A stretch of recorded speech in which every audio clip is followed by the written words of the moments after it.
Sa dugang mga balita sa kauluhan ng ubang bahin sa nasod, si kanhi Executive Secretary Salvador Medialdia nga maoy ni serve mga kagilaan nga abogado ni Presidente Rodrigo Duterte atol sa first appearance ni dito mga kagilaan sa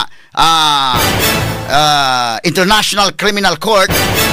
Gidagan kini mahigala sa hospital kagahapong adlaw samtang gikatakda unta kini mobisita ni kanhi Presidente Rodrigo Duterte sa hospital mga kagilaan, Hospital Detention Facility dito sa ICC.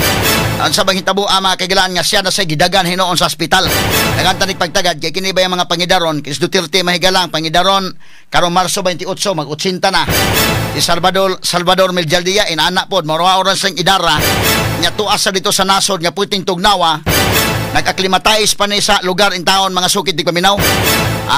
Ang uban nag-ampo mahigala para nila nga unta makasurvive sila dito bisan sa katugnaw o sa di lalim nga kahimtang sa panahon dito. Ang uban sa nag-ampo mahigala nga naay madangatan nilang dautan dito. Mao na po na kalainan sa duha ha. Doon ay nag-ampo alang sa kaayuhan ni Duterte, doon na po ay nag-ampo nga dili sa kaayuhan. Straight to the point. Naglahi na po na itong opinion ang napita. Kanta nagpagtagad dumuntaga sa baduman sa nining atong tulumanon inyong tulumanon. Straight to the point. Muna nga kininiang dinhi sa ato ni bantayan ato i-discuss karon mga kaigalaan ang balaod kay kininiang bida mura na mahinoon ni kalakiha bagkuan. Doon ay daghang mga murag lipat-lipat balipat-lipat kay depende man mga higala sa asa nagkapusta ang tao mga sukid tigpaminaw. Straight to the point. Unya dili sa Malacañang ang gobyerno daw ang isinultian ba? Tarawa ha, sinultian lipat-lipat ningon niya. Wa man kay usa man kada kong insulto nga imong gitugyan ang usa ka Filipino citizen gitugyan nimo sa ICC. Nga niya man tayo itong kaugalingong naman tayo itong kaugalingong korte. Niya man tayo kaugalingong sovereign country man ta. Functional man ang atong mga korte. Because ang imong pag-surrender dito, unsa man na admission nga ang atong mga husgado dinhi wa na mo function. So, mo na nga mo ingon na Malacañang, wala man mi mo surrender sa ICC, ni cooperate lang mi sa Interpol. Unsa man ang istorya ha? Kunuhay, hindi ken kabantay mo, consistent lang sulti ha, Bongbong Marcos o kini niya mga hinanib ingon niya, wala mi mo surrender sa ICC. Ni cooperate mi sa Interpol. Tanawa ra gud. Unsa man dayon ang Interpol, di ba gisugo man sa ICC? Ang Interpol is an agent only of the ICC. Kada bang murag istorya ba nga lipat-lipat mga higala ba, lipat-lipat ng istorya. Unsa nagkalakiha mga sukid tigpaminaw niya napod karon bag-o. Akong gi-explain ha, nga katong pagkadakop mahigala dakong insulto sa atong konstitusyon. Dakong insulto kana nga Rome Statute, nga insulto ka sa atong konstitusyon mga sukid tigpaminaw. Nya karon nadakop si Duterte mahigala ang argumento sa pikas nga illegal. Mingon pong pikas mga kaigalaan, dili man ang Rome Statute na mo ma-apply. Kay kuno ang Republic Act 9851 na may ma-apply. O sabot pasabot sa to pa pagdakop ni Duterte ang gi-apply ang ICC warrant. Unya pag turnover ang 9851 na may gi-apply. Murag lipat-lipat ba murag bitaw sa fiesta sa barangay. Fiesta mga higala sa baryo. Bantay ka sa fiesta sa baryo doon na mga higalay mga laylain nga karnaval sa pista. Unya doon na mga higalay lipat-lipat, doon ay tulo ka takuban na gibutang ang gliso. Lipat-lipat ang majikiro kung asa dapit asa. Pusta kay asa dapit ang liso. Unsa ning kalaki ha? Unya og dili wala jurisdiction ng ICC dili magamit nilang warrant. O panalitan mingo sa ma-insist na doon na jurisdiction. O sige, gamita ilang Rome Statute gamita. Pagdakop Rome Statute. Na ang Rome Statute mismo miingon i-turn over sa korte nato. Sa korte mahigala dinhi sa custodial state i-turn over o na. Miingon sa dili ang ma-apply ang 9851, ang RA 9851. Nganong ang 9851 man? O ma-apply mga higala sa to pa pagdakop ang Rome Statute mo i-apply nya karon turn over ang kananing local law na may apply. Lipat-lipat mga sukid ti paminaw ha mura ning karnaval sa pista. Atong explicar karon mutaga mo na nga makalilibog kayo ang abogado sa gobyerno nga Solicitor General ang OSJ nga mo abogado sa gobyerno wa mo laban ni OSJ motion ang OSJ rekyos mga higala. Unsa may pasabot sa rekyos wa na ingon OSJ di og sa pagkasulti pa nato mga kaigalaan ba pagkasulti pa nga dili ko mo-appeal anak kiber ninyo. Wala bahala na lang ka Marcos. Lisod kayo na imong kaso Marcos. Ang Office of the Solicitor General mao ning abogado sa gobyerno. Siya tiglaban. Nya karon ang OSJ mo lingo-lingo OSJ pida. Naglisod pa may depensa sa PhilHealth. nagkalisod-lisod og depensa sa PhilHealth nga isyu ang OSG. Kasi man mo automatic man sa mo abogado sa gobyerno. Nagkalisod pag depensa sa PhilHealth. Karon na po ding OSG astilan. Bahala na lang mo sa Bisaya sa Rikyos. Pagtalikod, pag kinini ang didma or baka kiber ninyo, kamo na'y bahala na ninyong kaso. Wa mo tuo ang OSG nining maong kaso mahigala dili magsilbi dili konbensido ang OSG kay ang OSG miingon wa may jurisdiction ng ICC inyo may palabanon anak nga kaso nga ako mismo sa akong konsensya dili nako kaya mo nibot pasabot mahigala og salain pa pagkasulti kinini ang kamo lang diha di lang kumapil og salain pa pagkasulti na busted si Marcos sa iyang abogado nga wa mo tuo niya taon og sa pagkabinatan-on pa magkasulti DMD DMD sa DMD di mada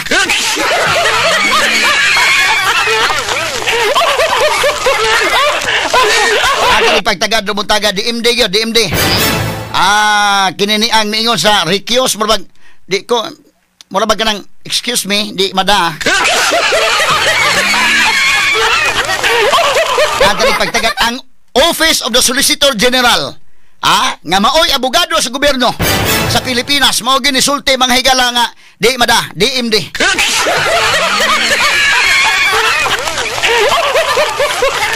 Katari pagtagad rubuntaga sa banuban usab nining atong tulumanon ug inyong tulumanon.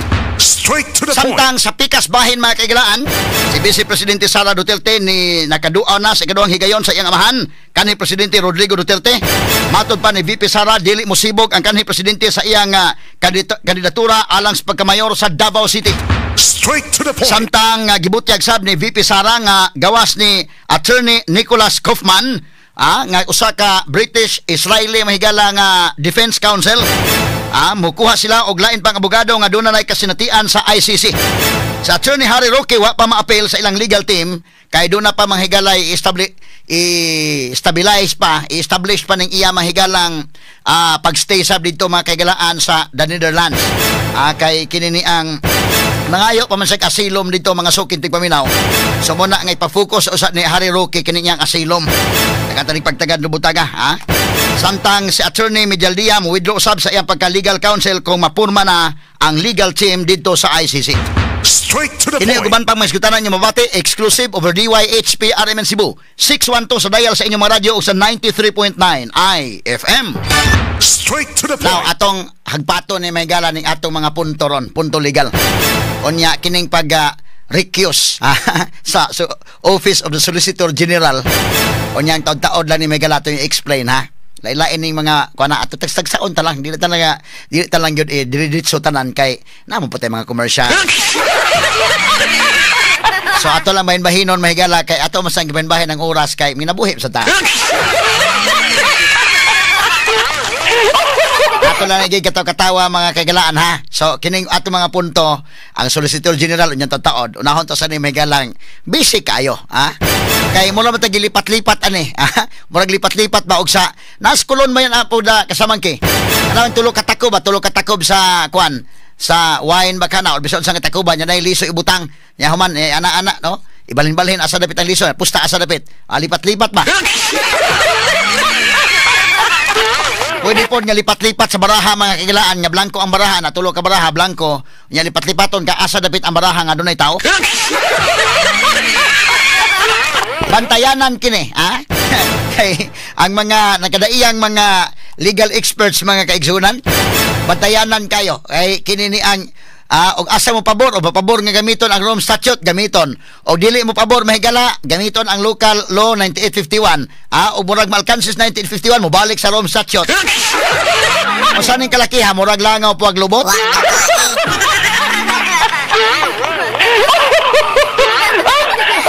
ato balikan talsa ako nang gika-explicar kay ato man ning sundon sige ato lang sundon may gala asa ilang gusto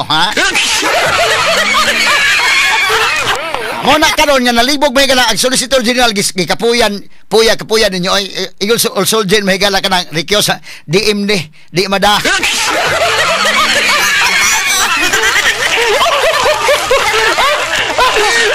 Diman kanang DMD di mada Ako mong taga ato nang i-discuss unya kasi malibog pag mo kini mga legal nga mga terminologies kanang Solicitor General. Usa malibog sa man Solicitor General mo na tig solicit.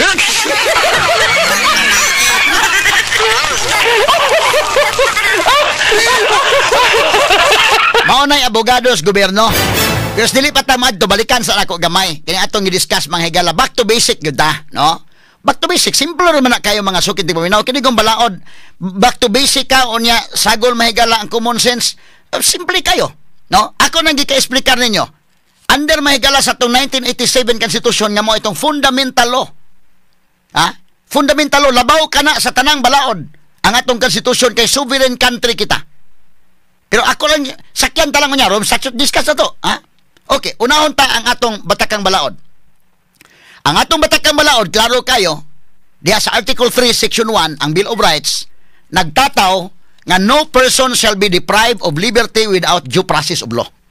Klaro na. Ako na nagkika-explicar, pero ako ibalik ka ma-explicar before ta mo proceed sa Rome Statute. Ha? Sa ito ba, wa mga higalay tao nga kinini ang paghikawan sa iyang kagawasan kung why due process. Kanya sa pikas bahin ang atong mga taga Pilipinas, taga amo gyud ning lugar sa barangay Pumpunan, Baybay City, Leyte. Katua sa the Netherlands, may buntag nga to kang Christy V. Chavez nga nagtapok-tapok sila dito mga kagalaan, matagkaron og unya pagsuporta mahigala ni Presidente Rodrigo Duterte. Nya nako akong igagaw sa mahigala nga nurse dito sa Europe. Layo tong kuan ha, pero pagtapok sila dai mga dito sa Europe ba. Mga dito sa the Netherlands karon kunong Sunday, wa pay klaro nga venue ug schedule. Elsa Montibon, good morning na mo dasang. Nga mangadto sila nagsabot mga Pilipino nga mongadto ta sa kuan. Kini ang daheg dito sa lugar gyud mahigala diin tuwa nakadetain siya kanhi Presidente Rodrigo Duterte kay pagsuporta nila. Grabihan no mga Pilipino mga kagalaan sa tibuok kalibutan. Sa ako nang giingon mga sukid tig paminaw, nakakita magud sila mga higala. Lain-lain mo pananaw sa ako nang giingon lain-lain tag pananaw. Ang mga Pilipino dito nakakita sa kan Duterte sa mga kaayuhan. Ang uban man nakakita ana. Balikon ako ang mga OFWs manggod naningkamot o panarbaho sa gawas sa nasod. Unya ang among tinarbahuan masayang lang kung ang among pamilya dili sa Pilipinas dili safety. Na biktima mahigala sa drugs, na biktima sa mga adik. Mao na nga pabor sa Duterte. Kay si Duterte may nakahatag nila og kada bang kampante ka ba? Matulin kag panarbaho ba? Ikaduha. Tungod kay kinini ang sa issues tanimbala, timan ininyo maayo ha. Ang issue sa tanimbala panahon ni Pinoy 6,000 ka mga kasos tanimbala kinsa may affected ang OFW. Ikaw OFW, ikaw to kas gawas sa nasod, mingaon kag ulis Pilipinas mahadlok ka nga dinhi sa imong kagalingon nasod wala kay protection. Ti amo na pila ka mga kwan, pila ka mga OFW pag abot Duterte. Kampanya pa lang yung Duterte. Wag tangan ng tanimbala ha, di na kumusugot ana. Pakaon ko na ninyo. Ha? Ang mga personnel mahigala dito sa airport nga mo'y tigtanom og bala with all due respect sa mga taga-airport nga mga tarong, daghan maging tarong ba? Mas daghan ang tarong kuno ini mga way batasan. Ha? Wa na gyud pagabot Duterte mahigala wa na gyud nahitabo nga tanimbala. Mo na na-feel sa mga OFW. Mo na kong giingon, mingon sila, mga trolls man ng Duterte. Sa pag trolls nang rally kaklaro ng mga tao. Ikaduha mi sa mga blind followers. Unsa man pag blind followers ana nga nakakita man sila. Ikaw magod OFW ka, na yung kauban nga OFW dito gitanimbala. Affected mong tanan. Imagine ka time ni Pinoy, simple problem tanimbala di masulbad ni Pinoy. Pagabot ni Duterte sa kanang mga OFW protektado ko na sila. Ayaw ninyo binuangin na ato ng mga bagong bayani. Ipakaon ko na inyong bala mong tanong-tanong mo. Pag-abot ni Duterte numdo mo, why tanimbala? Inana mga higala nakakita ni klaro nakita sa mga mata sa mga OFW. Og ambot ngano kining uban di gid kakita da sagdi lang sila o ila ba kang gipiyong ang ilang mga mata. O na ang rally mga higala, kita kani mga rally lain-lain nga bahin sa kalibutan na expose na hinoon si Marcos tibuok kalibutan. Nini ang binuhatan mahigala. Katong na ang mga OFW nagsabot sila kananas kamadaan nagsabot hasta ganing naa sa barko nagrally pod ay matonim si kani na barko be kami naon ta kining iyang kon be na ba ning audio kani mo mga siman ha Mga seaman eh.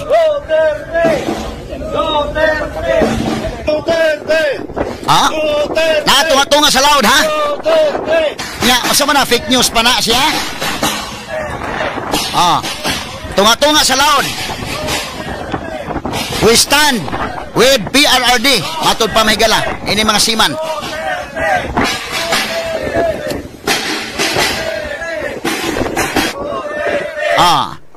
Ayaw ko ina. Ang uban mo pasangin lang pa ninyong fake news na nga. Ako nang ipatsik, dili fake news.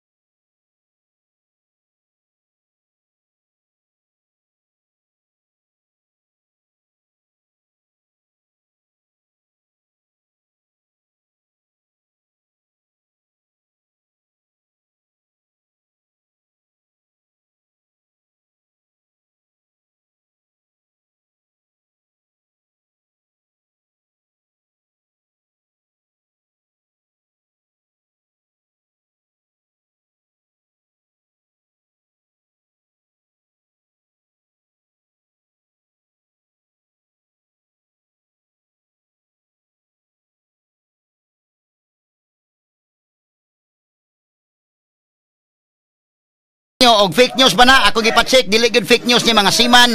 Bisag tuwa mahigala tunga-tunga sa laod ang ilang suporta kang Presidente Rodrigo Duterte, mga higala mo ng handog ng Pilipino sa mundo.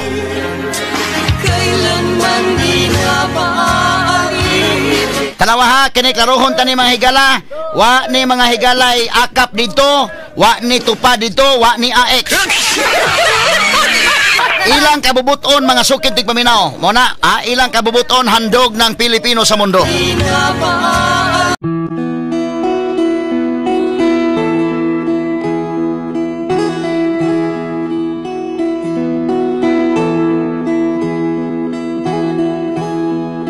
Ikaw ang pangulo para sa pagbabago. Sawa na ang bayan ko sa magnanakaw na tao.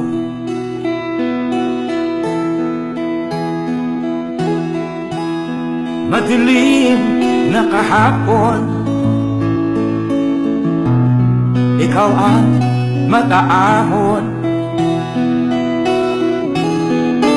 Sa piling mo, di ko mawawala ang korupsyon.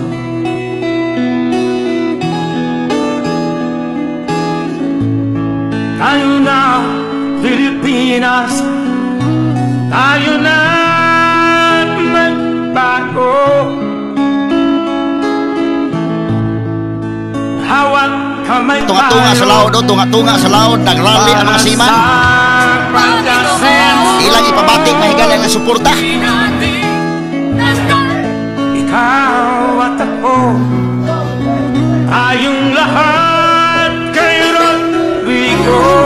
Sama-sama iisa ang adhikain. Sama-sama iisa ang adhikain, mga higala.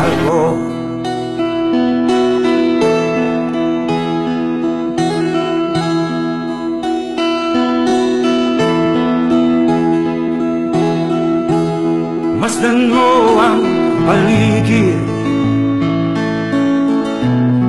alamak mga krimen, rape, droga at mga nakawan, dapat nga mapigilan.